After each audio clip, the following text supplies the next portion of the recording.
મારું નામ રાજેન્દ્ર છે. ઘણી માનતા બાધાઓ પછી દીકરો જન્મ્યો. તે હજી 5 વર્ષનો જ થયો હતો જ્યારે તે શાળાએથી ગુમ થઈ ગયો. દીકરાની યાદમાં પત્ની રડી રડીને પાગલ થઈ ગઈ. તે દીકરાને ઘરની બહાર નીકળી જતી. એક દિવસ રસ્તો ઓળંગતી વખતે અકસ્માતમાં તેનું મૃત્યુ થયું. મિત્ર પાસેથી દેવું કરીને થોડા સમય પછી મેં દીકરીઓના લગ્ન કરાવ્યા. એક દિવસ મોટી દીકરીના ઘરે જવા માટે હું બસમાં બેઠો અને મારું પાકીટ રિક્ષામાં જ ભૂલી ગયો. જેવો હું બસ સ્ટેન્ડ પર ઉતર્યો તે રિક્ષા ડ્રાઈવર દોડતો આવ્યો અને મને ગળે વળગી પડ્યો. હું બસ સ્ટેન્ડ પર સ્તબ્ધ થઈને ઊભો હતો અને મારું ગજવું તપાસી રહ્યો હતો. મારા કપાળ પર પરસેવાના ટીપા દેખાવા લાગ્યા હતા કારણ કે જે ગજવામાં મારું પાકીટ હતું તે સાવ ખાલી હતું. મારા પગ નીચેથી જમીન સરકી ગઈ કારણ કે તે પાકીટમાં મારી આખી જિંદગીની જમા પૂંજી હતી જે મેં મારી મોટી દીકરી માટે ભેગી કરી હતી. તે સમયે તે હોસ્પિટલમાં હતી અને તેને આ પૈસાની સખત જરૂર હતી. મેં આજુબાજુ જોયું પણ તે રિક્ષા જતી રહી હતી જેમાં બેસીને હું અહીં આવ્યો હતો. હું લાચારીથી આકાશ તરફ જોવા લાગ્યો. હે ભગવાન, મારી મદદ કર. હું આ કસોટીઓ સહન કરવાને લાયક નથી. આ મુશ્કેલીઓએ તો મારી કમર તોડી નાખી છે. હું ઘરડો માણસ હવે વધુ કસોટીઓનો બોજ ઉઠાવવા સક્ષમ નથી. ત્યારે જ એક ચમત્કાર થયો અને મેં ઈશ્વરનો આભાર માન્યો કારણ કે બહાર ચારે બાજુ ધોધમાર વરસાદ પડી રહ્યો હતો.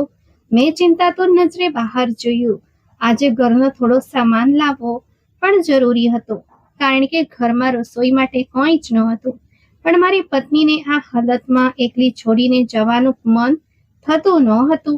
હું જાણતો હતો કે દીકરીઓ એકલી તેમની માને સંભાળી શકશે નહીં પણ મજબૂરી હતી. જવું જરૂરી હતું. દીકરા, બહાર બહુ વરસાદ છે. તારી માનું ખાસ ધ્યાન રાખજે. હું થોડી વારમાં જ પાછો આવીશ. પણ પિતાજી, તમે જાણો છો ને કે માને જ્યારે ખેંચ આવે છે ત્યારે તે તમારા સિવાય કોઈના કાબુમાં નથી આવતી. હું જલ્દી આવી જઈશ. ઘરનો જરૂરી સામાન લાવવાનો છે. હું આખા રસ્તે ચિંતામાં મંડી સુધી પહોંચ્યો. ઉતાવળમાં સામાન લીધો અને ઘર તરફ આવ્યો. મોટી દીકરી દરવાજે ઊભી આંસુ વહાવી રહી હતી. મારું દિલ જોરથી ધબકવા લાગ્યું. અહીં કશુંક થયાને અહેસાસ મને અંદરથી તોડી રહ્યો હતો. હું ઝડપથી દોડતો આગળ વધ્યો. શું વાત છે દીકરી? અહીં કેમ ઊભી છે? બહાર આટલો વરસાદ છે. પિતાજી, મા ઘરમાં ક્યાંય નથી. માને ફરીથી દોરો પડ્યો હતો અને તે બહારની તરફ ભાગી હતી. અમે તેમને રોકવાની બહુ કોશિશ કરી પણ તે રોકાઈ નહીં. મારા હાથમાંથી બધું સામાન જમીન પર પડી ગયો. હું દોડતો રસ્તાઓ પર મારી પત્નીને લાગ્યો પણ તે ક્યાંય મળી રહી ન હતી. ક્યાં જઈ શકે? રસ્તા પર ગાડીઓની આટલી ભીડ હતી અને વરસાદમાં કંઈ દેખાતું પણ નહોતું. હું આગળ વધ્યો ત્યાં જ મારી નજર એક સ્ત્રી પર પડી જેનો છેડો ખભા પર લટકી રહ્યો હતો. હું જેવો આગળ વધ્યો તે જ ક્ષણે દૂરથી આવતી એક ગાડીએ મારી પત્નીને ટક્કર મારી અને તે હવામાં ફંગોળાઈને જમીન પર પડી. મારા પગ નીચેથી જમીન નીકળી ગઈ હતી. મારી પત્નીની આજુબાજુ લોકો ભેગા થવા લાગ્યા. ભીડ ચીરીને હું અંદર ગયો તો પત્નીની હાલત જોઈને મારી પર આગ તૂટી પડ્યો. તે લોહી લુહાણ હતી. તેને હોસ્પિટલ લઈ ગયો. ત્યાં સુધીમાં તો તેણે દમ તોડી દીધો હતો. તે મને આ દુનિયામાં એકલો છોડી ગઈ હતી. મને મારી પત્નીથી અથાગ પ્રેમ હતો પણ મારી જીવન સંગીની આજે મને હંમેશા માટે છોડીને ઈશ્વરના શરણે ચાલી ગઈ હતી. આ દુઃખ, આ આઘાત મારા માટે નાનો ન હતો. આટલી બધી કસોટીઓ તો મેં વેઠી હતી. ખબર નહીં હજી જિંદગીમાં કેટલી કસોટીઓ બાકી હતી. હું એક નિવૃત્ત સરકારી કર્મચારી છું. હું મારા માતા પિતાનો એકનો એક દીકરો હતો. ઘરની જવાબદારીઓ પૂરી કરતા કરતા હું ક્યારે આટલો જવાબદાર બની ગયો તેનો અહેસાસ જ ન રહ્યો. પરિસ્થિતિ એવી હતી કે હું લગ્ન કરી શકું તેમ નહોતો પણ માતા પિતાજીના દબાણને લીધે મારે લગ્ન કરવા પડ્યા. મારી પત્ની બહુ સારી હતી. તેણે ક્યારેય મને એવો અહેસાસ થવા ન દીધો કે હું ઓછું કમાઉં છું. તે હંમેશા થોડામાં પણ ખુશ રહેતી અને ઘર બહુ સારી રીતે ચલાવતી. જ્યારથી તે આવી હતી ત્યારથી મારી પાસે થોડા પૈસા બચવા પણ લાગ્યા હતા. કદાચ ભગવાને તેના નસીબનો મને આપવાનું શરૂ કર્યો હતો. જોકે હજી પણ હું એટલું સારું નહોતો કમાતો કે તેને બધી સુખ સુવિધાઓ આપી શકું. મારી જિંદગી દુઃખો અને કસોટીઓથી ભરેલી હતી. મારી પત્નીની તબિયત થોડા દિવસોથી ખરાબ હતી, પણ મહિનાનો અંત હતો એટલે ઈલાજ માટે પૂરતા પૈસા નહોતા. હું બહુ પરેશાન રહેતો. મારી પત્ની મને હિંમત આપતી. તપાસ કરાવતા ખબર પડી કે તે ગર્ભવતી છે. મારી ખુશીનો પાર ન રહ્યો, પણ મારી પત્ની પરેશાન રહેતી. જ્યારે હું કારણ પૂછતો ત્યારે તે કહેતી, ભગવાન આપણને પહેલા દીકરો આપે, પછી દીકરી આપે, જેથી તે મોટો થઈને તમારો સહારો બની શકે. હું તેની ચિંતા જોઈ હસી પડતો અને કહેતો, દીકરીઓ તો આશીર્વાદ હોય છે. મને પોતાને પણ દીકરીઓ બહુ ગમતી હતી, પણ પત્નીને હિંમત આપવા માટે હું દિવસ રાત પ્રાર્થના કરતો કે હે ભગવાન આપણને દીકરો આપે. પણ ભગવાને દીકરી આપી. અમે ખુશ હતા કે પહેલી દીકરી આવી છે, પણ અમે નહોતા જાણતા કે આ દુનિયાના લોકો માટે તે અલગ રીતે જોવાશે. જુવાનીમાં ભગવાને મને 5 દીકરીઓ આપી. હું મારી દીકરીઓને બહુ પ્રેમ કરતો હતો, પણ આપણા સમાજની જેમ મારા કુટુંબના લોકો પણ મને મેણા મારતા કે રાજેન્દ્રની તો પેડે જ નહીં ચાલે, વારસ વગર ઘર વેરાન હોય છે. મારી પત્ની આ વાતોને દિલ પર લઈ લેતી અને રડતી રહેતી કે કાશ ભગવાન આપણને એક દીકરો આપી દે. કેટલાક સંબંધીઓએ મને બીજા લગ્ન કરવાની પણ સલાહ આપી. જ્યારે આ વાત મારી પત્નીને ખબર પડી ત્યારે તે સાવ હિંમત હારી ગઈ અને એકદમ શાંત રહેવા લાગી. તે હર ક્ષણ ડરેલી રહેતી. તેનો ડર જોઈને હું પણ પરેશાન રહેતો હતો. મારો આવો કોઈ ઈરાદો નહોતો, છતાં હું મારી પત્નીને સમજાવીને થાકી ગયો હતો. પછી એ જ દિવસોમાં ભગવાને અમારા પર ચમત્કાર કર્યો. આખરે ભગવાને અમારું સાંભળ્યું અને 5 દીકરીઓ પછી અમારા ઘરે ચાંદ જેવો દીકરો જન્મ્યો. તે દિવસે મારી પત્ની ખુશી જોવા જેવી હતી. અમે તેનું નામ લક્ષ્ય રાખ્યું. તેના આવવાથી જાણે ઘરની રોનક પાછી આવી ગઈ હતી. મને એક ડર પણ હતો કે ક્યાંક દીકરીઓ એવું ન સમજે કે ભાઈના આવવાથી તેમનું મહત્વ ઓછું થઈ ગયું છે, કારણ કે પહેલા લોકોની વાતો તેમને પરેશાન કરતી અને તેઓ હંમેશા કહેતી, પિતાજી અમને પણ તો ભગવાને જ પેદા કરી છે, તો પછી આ લોકો ફક્ત દીકરાની જ ઈચ્છા કેમ રાખે છે? હું તેમને પ્રેમથી સમજાવતો તો તે સમજી જતી, પણ તેમને લઈને હું ચિંતિત રહેતો. પરંતુ લક્ષ્ય આવ્યા પછી તેમણે મારી આ ચિંતા પણ દૂર કરી દીધી હતી. તેમનો પ્રેમ જોઈને હું ખુશ થઈ ગયો હતો. ભગવાને મને આ કસોટીમાંથી તો બચાવી લીધો હતો. નહીતર જો દીકરીઓના મનમાં એકવાર અવિશ્વાસ પેદા થઈ જાય તો તે અંત સુધી કાયમ રહે છે. હું જ્યારે ઓફિસથી થાક્યો પાક્યો ઘરે આવતો ત્યારે તે દોડીને મને ગળે વળગી જતો અને મારો બધો થાક ઉતરી જતો. સમય ઝડપથી પસાર થઈ રહ્યો હતો. લક્ષ્ય 5 વર્ષનો થઈ ગયો હતો. અમે બહુ હોશથી તેને સ્કૂલમાં દાખલ કરાવ્યો. હું પોતે તેને રોજ સ્કૂલે મૂકવા અને લેવા જતો હતો. મને ક્યાં ખબર હતી કે આ ખુશીઓ આજ સુધી જ છે અને એક બહુ મોટું તોફાન અમારી તરફ વધી રહ્યું છે. એવું કહેવાય છે ને કે ક્યારેક કોઈને ખુશીઓ રાસ નથી આવતી. અમે પણ એ નસીબદારોમાં ન હતા જેમને ખુશીઓ ફળી નહીં. એક દિવસ મને ઓફિસમાં કામના લીધે મોડું થઈ ગયું. તે દિવસ કદાચ મારી કસોટીનો દિવસ હતો. ઓફિસમાં પહેલાથી જ બોસ સાથે બોલાચાલી થઈ ગઈ હતી. હું તેમાં જ પરેશાન હતો. જ્યારે સમય પર ધ્યાન ગયું તો મારા પગ નીચેથી જમીન નીકળી ગઈ. લક્ષ્યને સ્કૂલેથી લાવવાનો સમય થઈ ગયો હતો.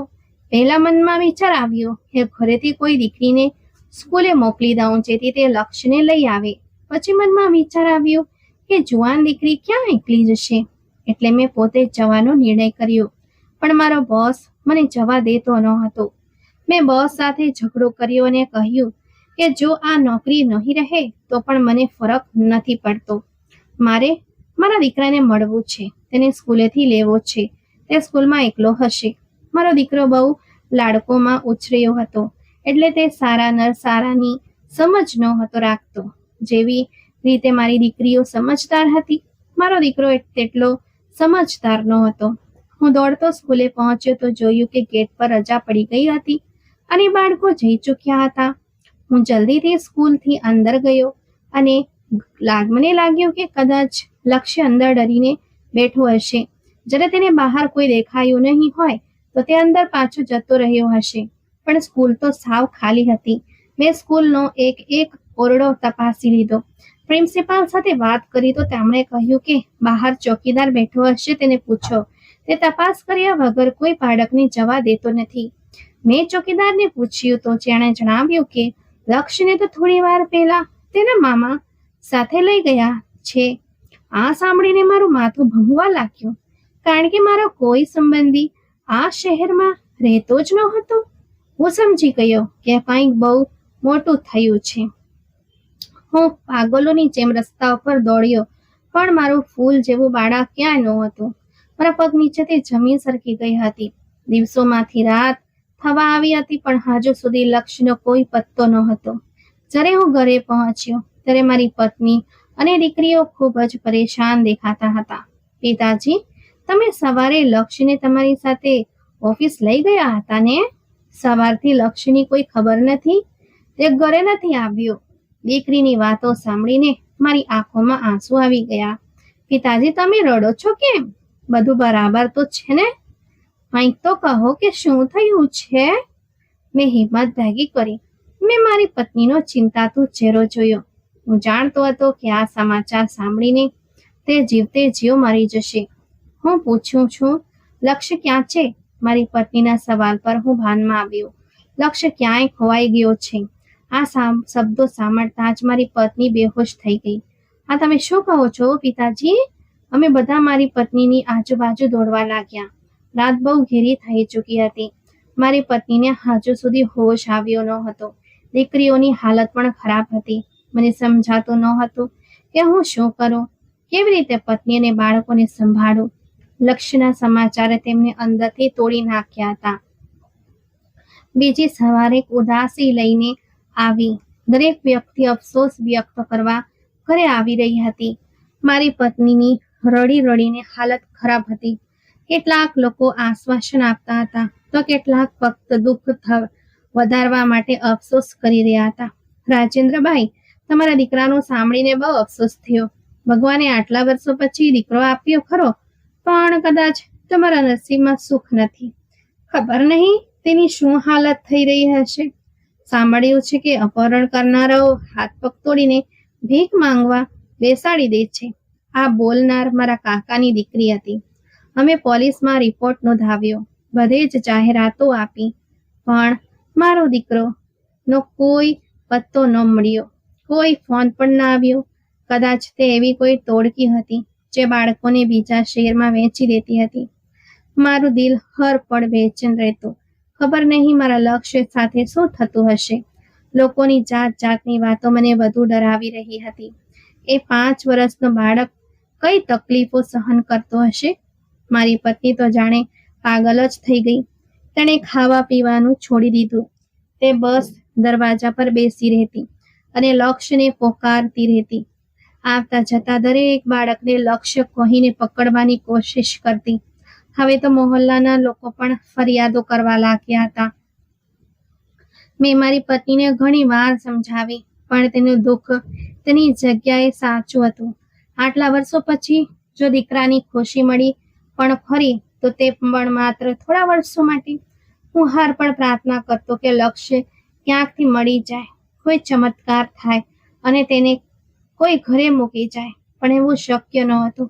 મારી ચિંતામાં મારી દીકરીઓ પણ સતત રડતી અને પ્રાર્થના કરતી રહેતી.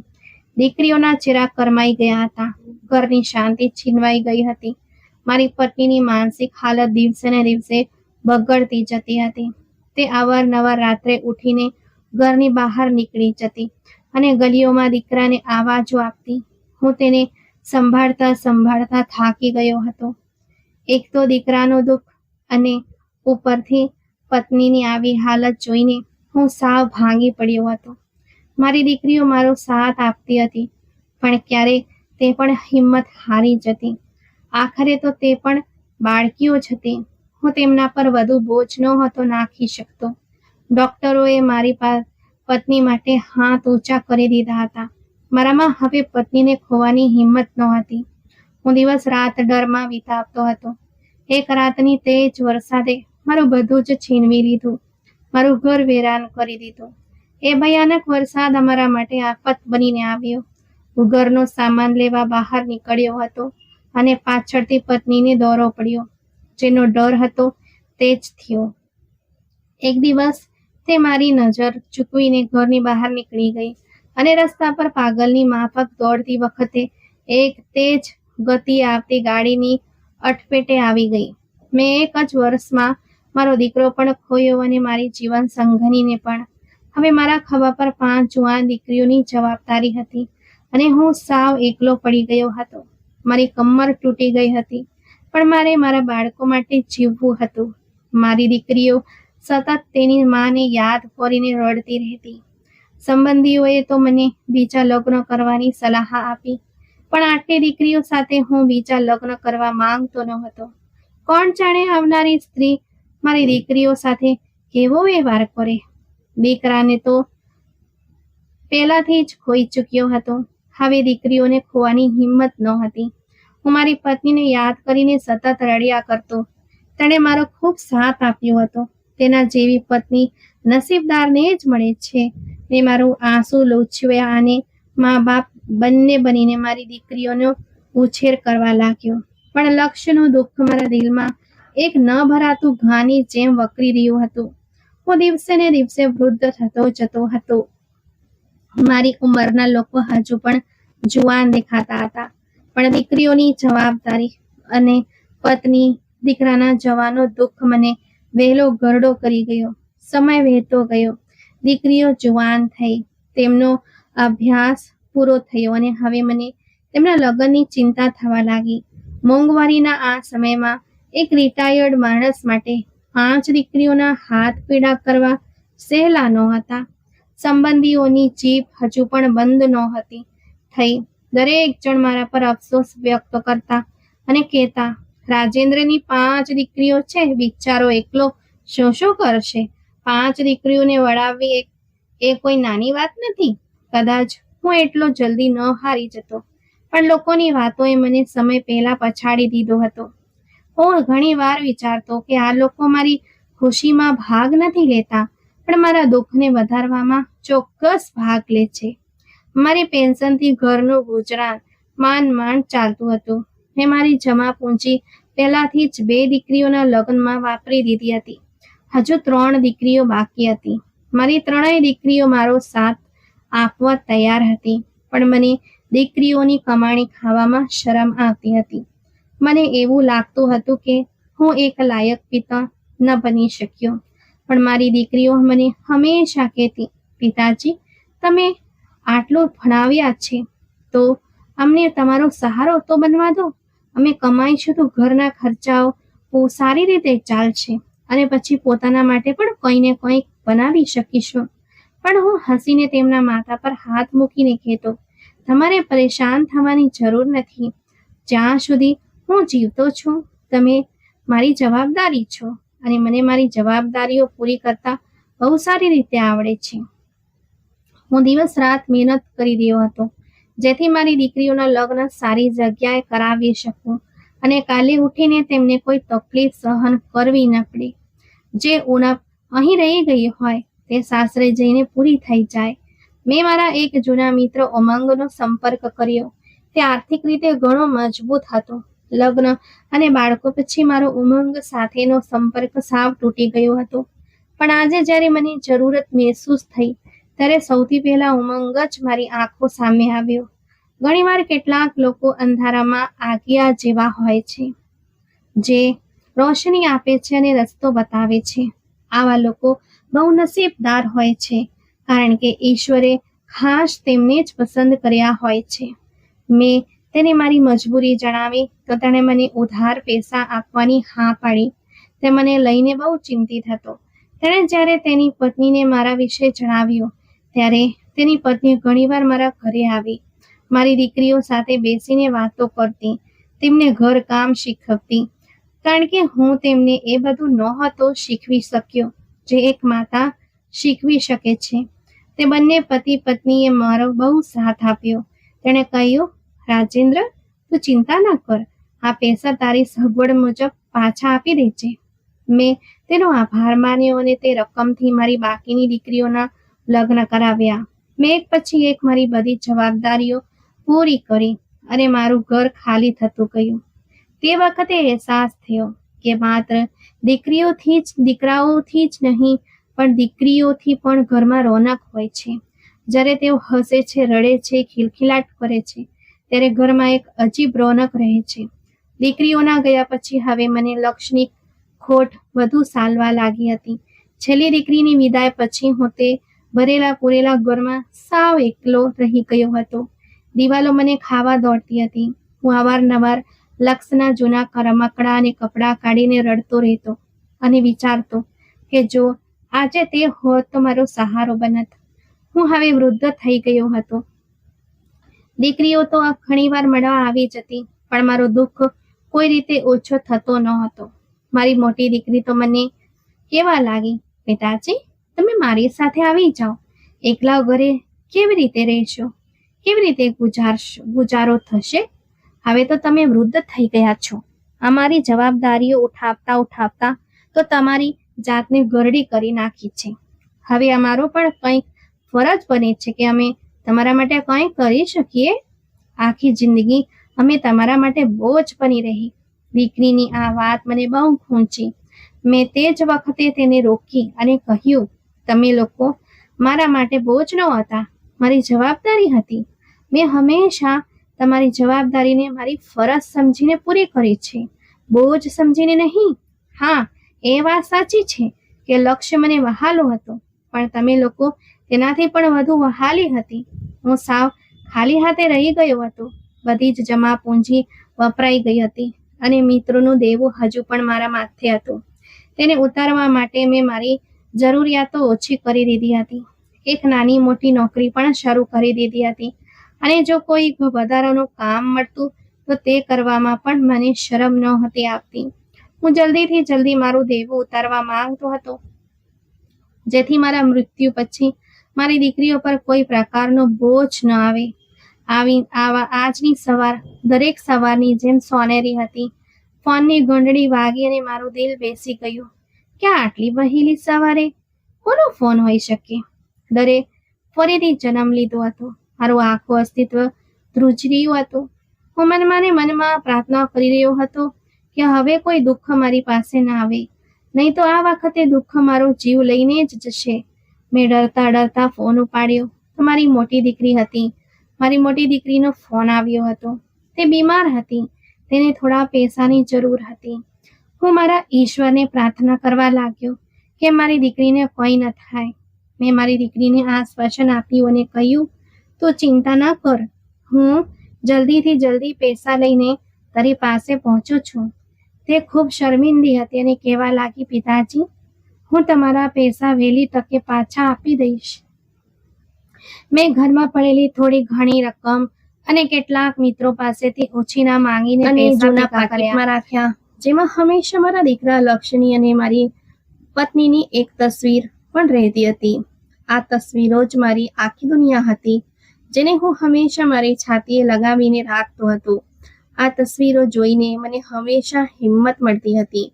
હું ખુશ હતો કે ઉંમરના આ પડાવે પણ હું મારા સંતાનના કામમાં આવી રહ્યો હતો. મેં હવે ધીરજ રાખતા શીખી લીધું હતું. હું ઘરેથી નીકળ્યો અને બસ સ્ટેન્ડ જવા માટે એક રિક્ષા રોકી. રિક્ષા ડ્રાઈવર એક યુવાન છોકરો હતો, જેણે માથા પર રૂમાલ બાંધ્યો હતો. હું ચૂપચાપ પાછળ બેસી ગયો. મારા મનમાં દીકરીની બીમારી અને પૈસાની ચિંતા ચાલી રહી હતી. રિક્ષા બસ સ્ટેન્ડ પહોંચી એટલે મેં ભાડું આપ્યું અને ઉતાવળમાં બસ તરફ ભાગ્યો, જે ઉપડવાની જ હતી. બસમાં ચડતી વખતે ન જાણે કેમ મારું દિલ એકદમ બેચેન થઈ ગયું, જાણે હું પાછળ ઘણું બધું છોડીને જઈ રહ્યો હોઉં. મેં બસમાં ચડતાની સાથે જ પાછળ વળીને જોયું તો તે છોકરો રિક્ષા ચલાવીને જઈ રહ્યો હતો. મેં મન મનાવી લીધું. એટલામાં કંડક્ટર ઊંચા આવાજે બૂમો પાડવા લાગ્યો, બાબુજી, જલ્દી બસમાં ચઢો, બસ ઉપડે છે. હું બસમાં સવાર થઈ ગયો અને સીટ પર બેસીને શાંતિનો શ્વાસ લીધો. કંડક્ટર ભાડું લેવા આવ્યો એટલે મેં ખિસ્સામાં હાથ નાખ્યો, પણ ત્યાં કંઈ નહોતું. મારું દિલ જોરથી ધબકવા લાગ્યું. મેં બીજો ખિસ્સો જોયો, ખમીસના ખિસ્સા તપાસ્યા, પણ પાકીટ ગાયબ હતું. મને તરત વિચાર આવ્યો કે કદાચ રિક્ષામાંથી ઉતરતી વખતે પાકીટ સીટ પર પડી ગયું હશે અથવા મારા ખિસ્સામાંથી નીકળી ગયું હશે. કંડક્ટર માથા પર ઊભો હતો અને બાકીના મુસાફરો મને ઘૂરી રહ્યા હતા. મેં શરમ સાથે કહ્યું, ભાઈ, મારું પાકીટ કદાચ પાછળ રહી ગયું છે. મારી પાસે ભાડાના પૈસા નથી. કંડક્ટરે ગુસ્સામાં કહ્યું, ભાઈ સાહેબ, જો પૈસા નહોતા તો બસમાં કેમ ચડ્યા? આ કોઈ ધર્માદા સંસ્થા નથી. ચાલો નીચે ઉતરો. રાણાએ બસ રોકી અને મને અપમાનિત કરીને નીચે ઉતારી દીધો. હું રસ્તાના કિનારે રણમસ થઈને ઊભો રહી ગયો. ખબર નહીં ક્યાંથી આવી જાય છે આવા લોકો. અરે ભાઈ, મેં સાંભળ્યું છે કે આવા લોકો ચોરી પણ કરે છે. પોતાની વસ્તુઓ સાચવીને રાખો. શું ખબર ક્યારે કોણ ચોર નીકળે. દેખાવથી તો કેટલો ભલો લાગે છે, પણ હરકત તો જુઓ. હું લોકોની વાતોના પ્રહારો અને આંસુઓ સાથે રડવા લાગ્યો. હું પોલીસ સ્ટેશનમાં ચોરીની ફરિયાદ નોંધાવા ગયો તો મને જ અંદર કરી દેવામાં આવ્યો. જ્યારે મારું શર્ટ ફાટી ગયું ત્યારે પોલીસવાળાઓની નજર મારા નિશાન પર પડી તો તેમના હાથ પગ ધ્રુજવા લાગ્યા. મને સમજાયું નહીં કે એવું તો શું થઈ ગયું. પછી તેમણે મને છોડી દીધો. હવે મને એક નવી ચિંતા સતાવી રહી હતી. ત્યાં મારી દીકરી મારી રાહ જોતી હતી. તેને પૈસાની જરૂર હતી અને અહીં મારું પાકીટ ખોવાઈ ગયું હતું. ચિંતા ફક્ત ભાડાની નહોતી. તે પાકીટમાં મારી દીકરીની સારવારના પૈસા હતા અને સૌથી વધીને એ તસવીરો હતી જે મારા જીવનનો સહારો હતો. જો એ તસવીરો ખોવાઈ ગઈ તો હું જીવી નહીં શકું. હું નિરાશામાં આમ તેમ જોઈ રહ્યો હતો કે કદાચ તે રિક્ષાવાળો મળી જાય, પણ હજારો રિક્ષાઓમાં તેને અશક્ય હતો. મેં આકાશ તરફ જોયું અને ભગવાનને વિનંતી કરી, હે ભગવાન, મારી મદદ કર. હું થાકી ગયો છું. ખભા ઝૂકી ગયા હતા. હું જમીન પર બેસી ગયો અને ઘૂંટણ પર માથું રાખીને રડવા લાગ્યો. મારી હાલત એવી હતી કે તે સમયે દરેક વ્યક્તિને મારા પર દયા આવી રહી હતી. કેટલાક લોકો મને ભિખારી સમજીને મારી પાસે પૈસા મૂકીને જઈ રહ્યા હતા અને હું તેમને બસ એટલું જ કહી રહ્યો હતો કે હું ભિખારી નથી, મને આ પૈસાની જરૂર નથી. પણ મારી હાલત પરથી તો એવું જ લાગતું હતું કે એ પૈસાની સૌથી વધુ જરૂર મને જ હતી. આ કેવી લાચારી હતી. હું શું કરું, ક્યાં જાઉં, કંઈ જ સમજાતું નહોતું. મન મૂંઝવણનો શિકાર હતો. હું ક્યારેક બેસી જતો તો ક્યારેક ઊભો થઈ જતો. મારી હાલત બગડી રહી હતી. માથું ચકરાઈ રહ્યું હતું. તેમાં વળી દીકરીના એક પછી એક ફોન આવી રહ્યા હતા, પણ મારામાં એટલી હિંમત ન હતી કે હું મારી દીકરીનો ફોન ઉપાડીને તેને પૈસા માટે ના પાડી શકું. ખબર નહીં તે કેટલી આશા લઈને બેઠી હશે. હું મનમાં ને મનમાં પ્રાર્થનાઓ કરી રહ્યો હતો કે કોઈક રીતે મારું પાકીટ મળી જાય. બપોરથી સાંજ થવા આવી હતી, પણ મને તે રિક્ષા ડ્રાઈવર ક્યાંય દેખાતો ન હતો. જો મળી પણ જાય તો શું ગેરંટી હતી કે તે પૈસા પાછા આપે? બની શકે તે આટલા પૈસા જોઈને લાલચમાં આવી જાય અને મને પૈસા આપવાની ના પાડી દે કે ફરી જાય. હું પ્રાર્થના સિવાય બીજું કંઈ કરી શકું તેમ નહોતો. કદાચ કોઈ ચમત્કાર થઈ જાય, અને ચમત્કાર પણ તો આ દુનિયામાં જ થાય છે ને. હજી હું માથું નમાવીને ઊભો જ હતો કે દૂરથી કોઈના દોડવાનો અવાજ આવ્યો. ઓ કાકા, ઓ કાકા. મેં વળીને જોયું તો તે જ યુવાન રિક્ષા ડ્રાઈવર હકતો હકતો મારી તરફ આવી રહ્યો હતો. તેના હાથમાં મારું જૂનું પાકીટ હતું. તેને જોઈને મારા જીવમાં જીવ આવ્યો. તેણે નજીક આવીને શ્વાસ સરખા કર્યા અને પાકીટ મારી તરફ લંબાવ્યું, પણ તેના ચહેરાનો રંગ ઉડી ગયો હતો. તે સતત પાકીટના ખુલ્લા ભાગને ઘૂરી રહ્યો હતો. તમારું પાકીટ રિક્ષામાં જ રહી ગયું હતું. હું જ્યારે ઘરે ગયો ત્યારે રિક્ષામાં આ પાકીટ પડ્યું હતું. મને પણ તને કેવી રીતે ખબર પડી કે આ પાકીટ મારું છે? મેં ખૂબ નવાઈ પામીને એ છોકરાને પૂછ્યું. ત્યારે તે કહેવા લાગ્યો, મેં તમને આમાંથી પૈસા કાઢતા જોયા હતા. અને બીજું શું? તે થોડીવાર મૌન રહ્યો. ત્યારે મેં ધ્રુજતા હાથે પાકીટ લીધું અને જલ્દીથી તેને ખોલીને જોયું. પૈસા ત્યાં જ હતા, પણ મારી નજર સૌથી પહેલા તે તસવીર પર ગઈ. તે પણ સુરક્ષિત હતી. એટલે મેં આભાર કર્યા અને તે નવયુવાનને આશીર્વાદ આપવા લાગ્યો. મેં પાકીટમાંથી 100ની નોટ કાઢી અને તેને ઇનામ તરીકે આપવા માંગી કે તે મારી બહુ મોટી મુશ્કેલી હલ કરી દીધી છે. દીકરા, આ રાખી લે. પણ તે નવયુવાન સ્તબ્ધ ઊભો રહીને મારી આંખોમાં જોઈ રહ્યો હતો. આમ શું જોઈએ છે? કંઈ કહેવા માંગે છે? શું વધારે પૈસાની જરૂર છે? હકીકતમાં મારી દીકરી બીમાર છે અને આ પૈસા તેના માટે જ છે. હું બહુ પરેશાન થઈ ગયો હતો. જો આ પૈસા ન મળ્યા હોત તો હું શું કરત? પણ ભગવાનનો આભાર છે, તું નેક બાળક છે, કોઈ સારા મા બાપનું સંતાન છે. ત્યારે જ તો તું મને પાકીટ પાછું આપવા આવ્યો. બાકી આજના સમયમાં આ મોંઘવારીના કાળમાં લોકોમાં લાલચ ફૂટી ફૂટીને ભરેલી છે. માણસ મજબૂરી વશ જ સહી પણ ચોર બનતો જાય છે. પરંતુ આ બધાની વચ્ચે તારા જેવા સારા માણસવાળા દુનિયામાં જોવા મળે છે. ભગવાને કદાચ લોકોની મદદ કરવા માટે તારા જેવા દેવદૂત મોકલ્યા છે. તારું નામ શું છે? ત્યારે તેણે જે નામ લીધું તે સાંભળીને મારા રૂવાણા ઊભા થઈ ગયા. કહેવા લાગ્યો, મારું નામ લક્ષ્ય રાજેન્દ્ર છે. હું એકદમ હસવા લાગ્યો. મને લાગ્યું કે આ કોઈ સંયોગ છે. મેં કહ્યું, મારા દીકરાનું નામ પણ લક્ષ્ય હતું. પણ શું? તેણે બેચેનીથી સવાલ કર્યો અને પછી ધ્રુજતા હાથે પોતાના ખિસ્સામાં હાથ નાખ્યો અને એક ઘણું જૂનું પર્સ કાઢ્યું, જેમાં એક નાની ફાટેલી જૂની તસવીર હતી. તાણે તે તસવીર મારી સામે કરી અને ધ્રુજતા અવાજે પૂછ્યું, આ તસવીર જે તમારા પાકીટમાં છે, એવી જ એક તસવીર મારી પાસે પણ છે. આ એ જ તસવીર છે જે મેં મારા સ્કૂલ બેગના એક પુસ્તકમાંથી કાઢી હતી જ્યારે મને ઉઠાવવામાં આવ્યો હતો. હું આ તસવીર જોઈને રડતો રહેતો હતો કે આ મારા માતા પિતા છે. હું આઘાત અને આશ્ચર્ય સાથે તે નવયુવાનને જોવા લાગ્યો. તેની આંખોમાં આંસુ હતા.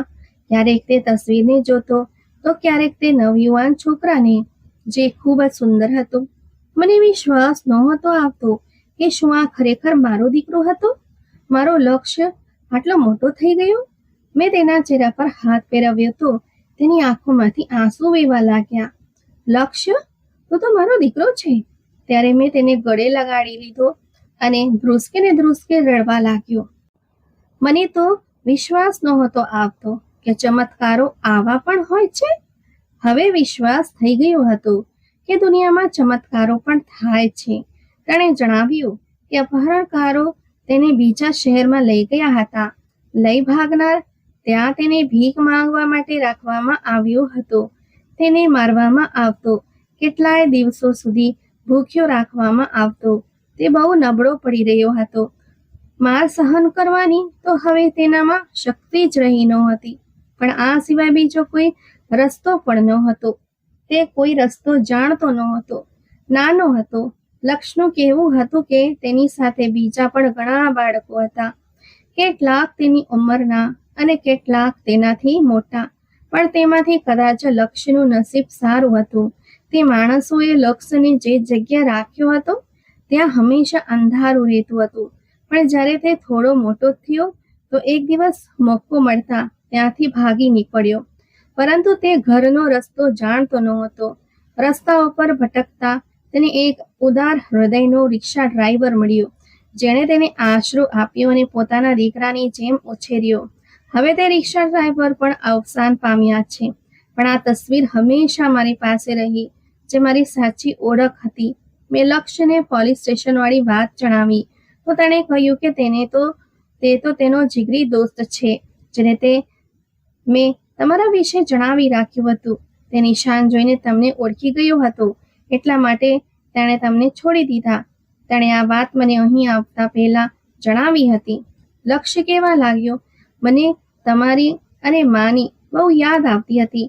ચહેરો તો ઝાંખો થઈ ગયો હતો, પણ જ્યારે મને તમારી યાદ આવી છે, હું આ તસવીર જોઈ લેતો. એવું તો લાગતું હતું કે તમે લોકો મારી પાસે છો, મારા દિલની બહુ નજીક. મેં મારી આખી જિંદગી આવી રીતે જ પસાર કરી. મને ઘણી વખત વિચાર આવતો કે તમે લોકો હવે વૃદ્ધ થઈ ગયા હશો, તમને મારી જરૂર હશે, મારી બહેનોના લગ્ન કરવાના બાકી હશે, પણ હું લાચાર હતો, કંઈ કરી શકતો ન હતો. ઘરે આવવા માંગતો હતો, પણ મને રસ્તો ખબર નહોતી. હું બધું ભૂલી ગયો હતો. તે માણસોએ મારા પર એટલા જુલમ કર્યા હતા કે મારી માનસિક હાલત ઘણી ખરાબ થઈ ગઈ હતી. એ તો ભગવાનનો આભાર છે કે તેણે મારો જીવ બચાવ્યો, એટલે જ હું બચી ગયો. મારું દિલ જોરથી ધબકતું હતું. આશા અને વિશ્વાસની વચ્ચે મારું અસ્તિત્વ ધ્રુજી રહ્યું હતું. મેં આગળ વધીને તેનો હાથ પકડ્યો અને બાંય ઉપર કરી. ત્યાં એ જ ઊંડો દાઝેલો નિશાન હતો જે બાળપણમાં ઇસ્ત્રીથી પડ્યો હતો. આ નિશાન અને તે પુસ્તકવાળી તસવીર એ વાતની પાકી સાબિતી હતી કે આ બીજું કોઈ નહીં પણ મારો ખોવાયેલો લક્ષ્ય જ છે. હવે મને પાકો વિશ્વાસ થઈ ગયો હતો કે આ મારો લક્ષ્ય જ છે. ત્યારે તે કહેવા લાગ્યો, મારી બહેનો કેવી છે? તેઓ તો મને બહુ યાદ કરતા હશે ને? અને માને તો હું ક્યારે ભૂલ્યો જ નથી. મારી પત્નીની વાત આવતા જ મારી આંખોમાંથી આંસુ વહેવા લાગ્યા. મેં લક્ષને કહ્યું, તારી માં તારા દુઃખમાં આ દુનિયા છોડીને ચાલી ગઈ. તેને તારો વિયો ખાઈ ગયો. તે માનસિક બીમાર થઈ ગઈ હતી. આ તમે શું કહી રહ્યા છો પિતાજી? આવું ન બની શકીએ. આટલા વર્ષો પછી જો મને મારા મા બાપ મળી જ ગયા હતા તો આ કેવી ખબર સાંભળવી તમે? શું હું હવે માને ક્યારેય જોઈ નહીં શકું? હું કેવો કમનસીબ દીકરો છું. હું પોતે તો જીવતો રહ્યો પણ મારી માને ખાઈ ગયો. આટલું કહેતા જ લક્ષ્ય રડવા લાગ્યો. મેં આંસુ લૂછ્યા અને કહ્યું કે ચૂપ થઈ જા, તારી બહેનોને મળી લે, જેના જાણે કેટલાય સમયથી તારી રાહ જોઈ રહી છે. એક ચમત્કારની આશામાં તે વૃદ્ધ થઈ રહી છે કે કદાચ ક્યાંકથી તું દરવાજો ખોલીને ઘરમાં દાખલ થઈશ. ક્યાંકથી તારો અવાજ તેમના કાને પડશે. તારી મોટી બહેન બીમાર છે અને હોસ્પિટલમાં છે. અમે બંને બાપ દીકરો રસ્તાના કિનારે ઊભા હતા અને અમારા ઢુસકા બાંધતા હતા. આંસુ રોકાવાનું નામ લેતા નહોતા. 25 વર્ષની જુદાઈ આજે ખતમ થઈ હતી. ભગવાને મારી પત્નીની નિશાની અને મારા ઘડપણનો સહારો મને પાછો આપ્યો હતો. હું તેને ઘરે લઈ આવ્યો. તેની બહેનો પહેલા તો લક્ષ્યને ઓળખવાની ના પાડતી હતી. તે બિલકુલ બદલાઈ ગયો હતો. તેના નયન નક્ષ બદલાઈ ગયા હતા. પણ જ્યારે મેં બધી વાત તેમને કરી ત્યારે તેઓ ધ્રુસકે ને ધ્રુસકે રડવા લાગી. પોતાના ભાઈને પ્રેમ કરવા લાગી. દરેક જણ તેની સેવામાં લાગી ગયું હતું. લક્ષ્ય કહેવા લાગ્યો, હું નહોતો જાણતો કે હું એટલો નસીબદાર છું કે મને આટલી વહાલી અને પ્રેમ કરનારી બહેનો મળી છે. મને તો લાગતું હતું કે હું મારી આખી જિંદગી એકલો જ પસાર કરી દઈશ, પણ ભગવાને મારી સાંભળી લીધી અને મને ફરીથી મારા પોતાના લોકો સાથે મેળવી દીધો. તમે નથી જાણતા કે મેં એકલા કેવી રીતે જિંદગી વિતાવી છે. મારા દીકરાએ મને હિંમત આપી અને કહ્યું, પિતાજી, હું તમારું બધું દેવું ઉતારી દઈશ. હવે તમારી ચિંતા કરવાની કોઈ જરૂર નથી. અને છોડી દો આ નોકરી. હવે હું આવી ગયો છું ને.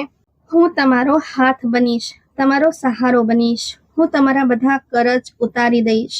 હું મારા દીકરાને કહેતો કે હું તારી સાથે દિવસ રાત મહેનત કરીને દેવું ઉતારવામાં મદદ કરીશ.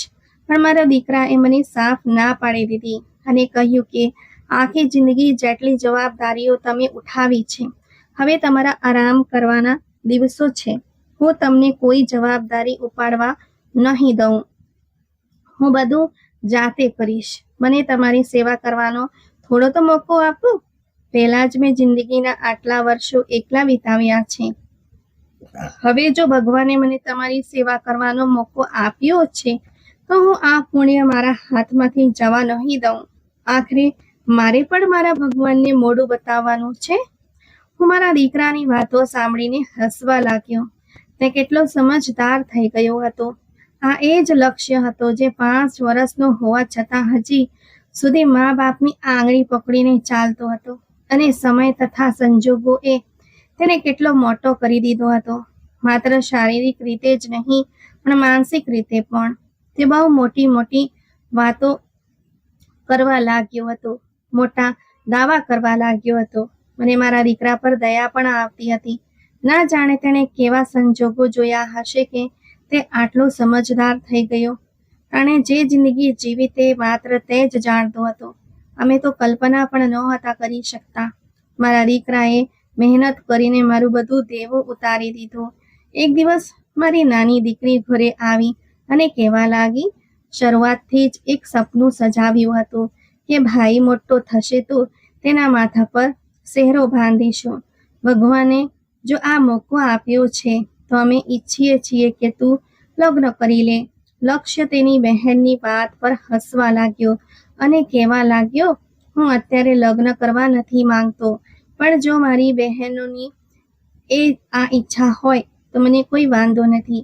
જો મારી બહેનોને કોઈ છોકરી પસંદ હોય તો તે મારા લગ્ન કરાવી શકે છે.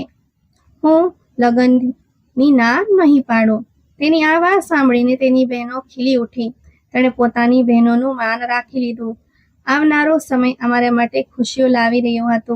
આ કસોટી વિશે અમે જાણતા નહોતા, પણ અત્યારે ભગવાને અમને ફરીથી ખુશીઓ પાછી આપી દીધી હતી. મારી દીકરીઓએ મળીને મારા લક્ષ્યના ધામધૂમથી લગ્ન કરાવ્યા. એવા લગ્ન જે આખા કુટુંબમાં કોઈના નહોતા થયા. ખરેખર ભગવાન ધીરજ રાખનારઓનો સાથ ક્યારેય છોડતો નથી. અને ભગવાન જ કહે છે કે દરેક મુશ્કેલીની સાથે સરળતા છે અને ભગવાન ધીરજ રાખનારાઓની સાથે છે. આપણે માણસો બહુ લાગણીશીલ હોઈએ છીએ. દુઃખ મળતા જ તરત વિચારી લઈએ છીએ કે કદાચ ભગવાન આપણાથી નારાજ છે. પણ ભગવાન કહે છે કે ના તો મેં તને છોડ્યો છે, ના તો હું તારાથી નારાજ થયો છું. મિત્રો, જીવનમાં ગમે તેવી કઠિન પરિસ્થિતિ આવે, પણ જો માણસ હિંમત હાર્યા વગર ધીરજ રાખે તો કુદરત તેને અણધાર્યું સુખ આપે છે. મિત્રો, અમારી આજની આ વાર્તા તમને કેવી લાગી? અમને કોમેન્ટ કરીને જરૂર જણાવશો. તમારી કોમેન્ટ્સ અમારા માટે ખૂબ જ મહત્વની છે. વિડીયોને લાઈક, શેર અને ચેનલને સબસ્ક્રાઇબ કરજો. આભાર.